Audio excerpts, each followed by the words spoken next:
একজন কৃষক ছিল, নাম করিম। তার ছোট্ট একটি জমি ছিল। অনেক সময় খরা হতো, কখনো ফসল নষ্ট হয়ে যেত। তবুও করিম প্রতিদিন পরিশ্রম করত এবং আশা হারাতো না। এক বছর সে নতুন পদ্ধতিতে চাষ শুরু করলো।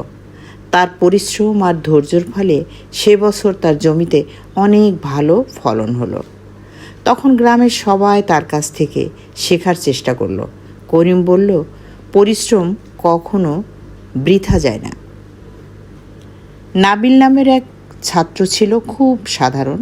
সে খুব মেধাবী না হলেও সময়কে মূল্য দিত। প্রতিদিন নিয়ম করে পড়াশোনা করত এবং নিজের কাজ সময় মতো শেষ করত। অন্যরা যখন সময় নষ্ট করত, সে তখন নিজের লক্ষ্যে নিয়ে কাজ করত। ধীরে ধীরে তার ফলাফল ভালো হতে লাগলো।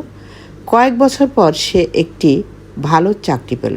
তখন সে বুঝল, সময়কে সম্মান করলে সময়ও মানুষকে সম্মান দেয়। তানিয়া ছোটবেলা থেকে গান গাইতে ভালোবাসত, কিন্তু অনেকেই বলতো তার কণ্ঠ ভালো না। এই কথাগুলো তাকে খুব কষ্ট দিত। তবুও সে গান শেখা বন্ধ করেনি।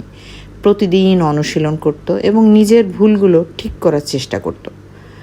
কয়েক বছর পরে একটি প্রতিযোগিতায় অংশ নিয়ে সে প্রথম স্থান অর্জন করলো।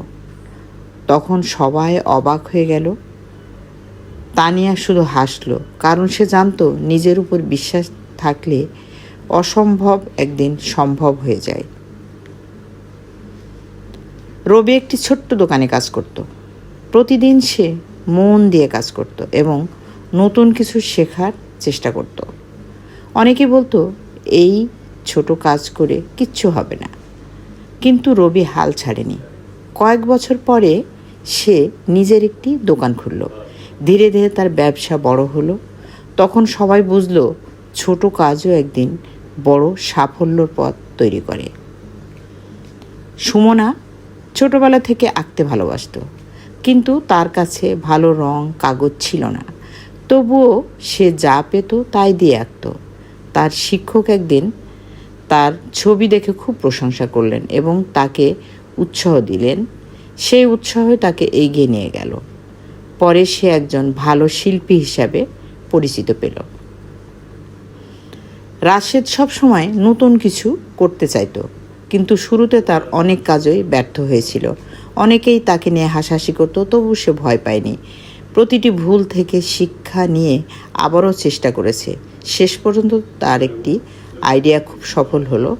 তখন সবাই বলল, সাহস থাকলে একদিন সাফল্য আসবেই।